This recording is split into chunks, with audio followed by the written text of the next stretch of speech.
kthimi në drejtim të kibles. Ky ka thënë Allahu subhanahu wa taala për këtë çështje, fawalli wajhaka shatr al-masjid al-haram wa haythu ma kuntum fawallu wujuhakum shatrah. Do thot, ktheje fytyrën në drejtim të Masjidul Haram, do të thënë në drejtim të Ka'bes. Dhe kudo që të jeni, kthehuni në drejtim të Ka'bes për ta falur namazin.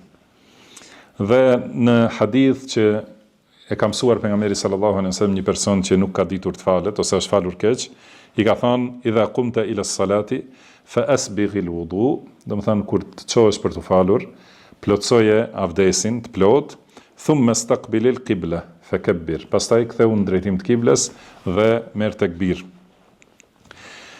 Namazi, nëse falet në drejtim tjetër jo të kibles, për njeriu që ka mundësi dhe nuk ka ndonjë arsye, atëherë namazi i tij është i pavlefshëm.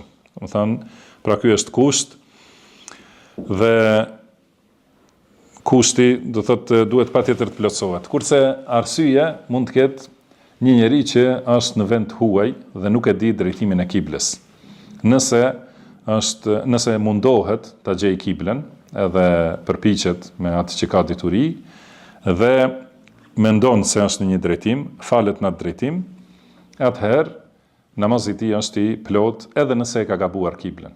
Edhe nëse më vonë e merr vesh se ka pas gabim kiblen, mendimi më i saktë është se nuk duhet ta përsërisë namazin, sepse është munduar dhe e ka bërë atë që ka pas mundësi dhe Allahu subhanahu wa taala ka thënë wattaqullaha mastata'tum. Do të thënë ruhuni dënimit të Allahut sa të keni mundësi, sipas mundësive.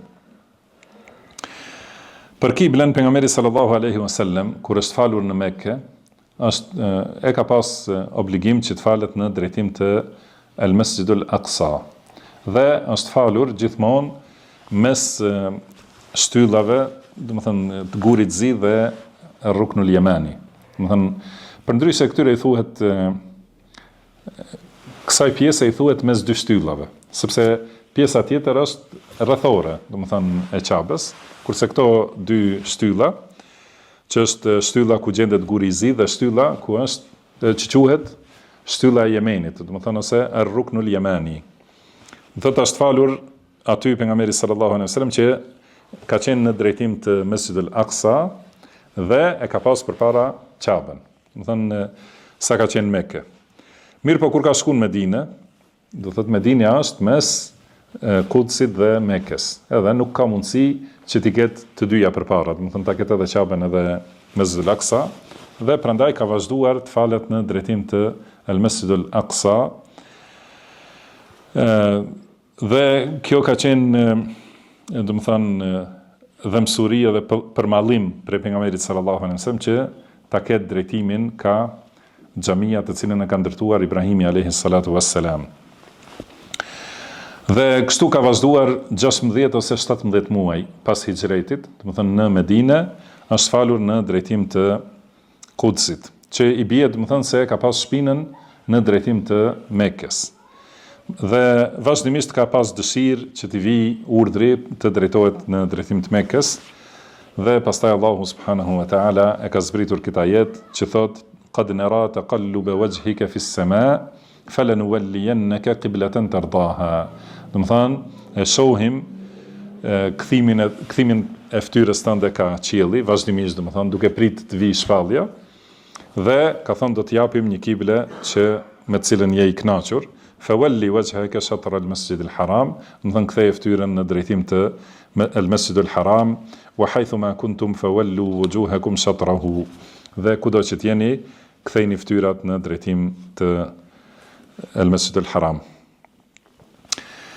Drejtimi ka kibla ka dy gjendje, do të thënë nëse njeriu e sheh Ka'ben, është afër dhe e sheh, atëherë e ka obligim që drejtohet në drejtim të brendësisë të Ka'bes. Do të thënë ta ketë Ka'ben direkt në drejtimin e tij. Por nëse është, dhe në këtë rast, nëse lakon ka Ka'bja, qoftë edhe nga Ka'bja lakon, do të thënë, qoftë edhe pak, namazi i tij është i pavlefshëm. Dhe në rastin tjetër, nëse njeriu është larg prej Ka'bes, do të thënë nuk e sheh me sy, atëherë e ka obligim drejtohet në atë anë. Edhe nëse nuk e qëllon direkt qabën, edhe ka gabuar për pak, do të thënë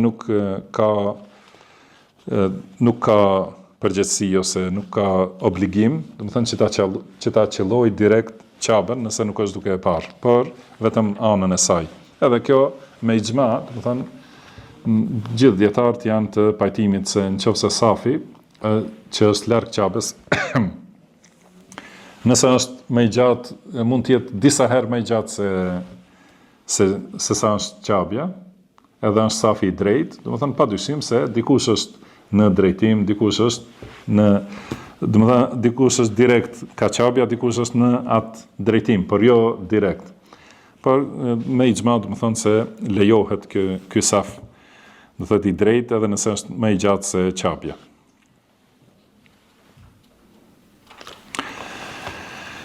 Dhe kur nuk ka mundësi ta di drejtimin, si tham, është mundohet do të ta qëlloj dhe nëse e gabon nuk e përsërit namazin, siç transmetohet nga Amir ibn Rabi'a radhiyallahu anhu, thotë se kemi qenë me pejgamberin sallallahu alaihi wasallam në një udhtim në një natë të errët dhe nuk e dinim nga është kibla.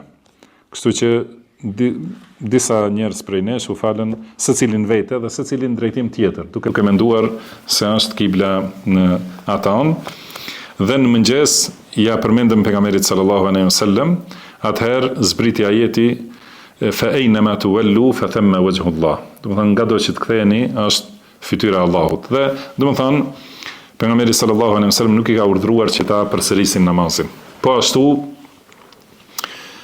kur ka ndryshuar kibla, do të thonë kjo që e përmendëm, kur ka ardhur urdhri për kthim ka Mekka dhe u ka shkuar lajmi njerëzve që kanë qenë duke u falur në Mesjid Quba, atëherë ata janë kthyer duke qenë namaz. Do të thënë janë kthyer në drejtimin tjetër dhe nuk e kanë filluar namazin nga fillimi. Edhe gjithashtu nuk i ka urdhëruar pejgamberi sallallahu alaihi wasallam që ta përsërisin namazin, megjithse urdhri për ndryshimin e kiblës ka qenë para se ta fillojnë ata namazin.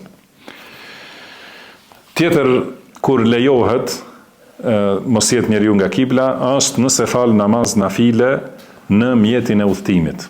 Do thotë nëse është në mjet udhëtimi dhe kur të falë namaz nafile, atëherë lejohet falet në atë drejtim ka është duke shkuar mjeti i udhëtimit. Transmetohet nga Xhabiri radhiyallahu anhu se ka thënë pejgamberi sallallahu alaihi wasallam falej në kafshën e tij, do të thënë mjetin e udhëtimit, ngado që drejtohej. Pra nuk ka problem nëse i fal nafilet në këtë mënyrë.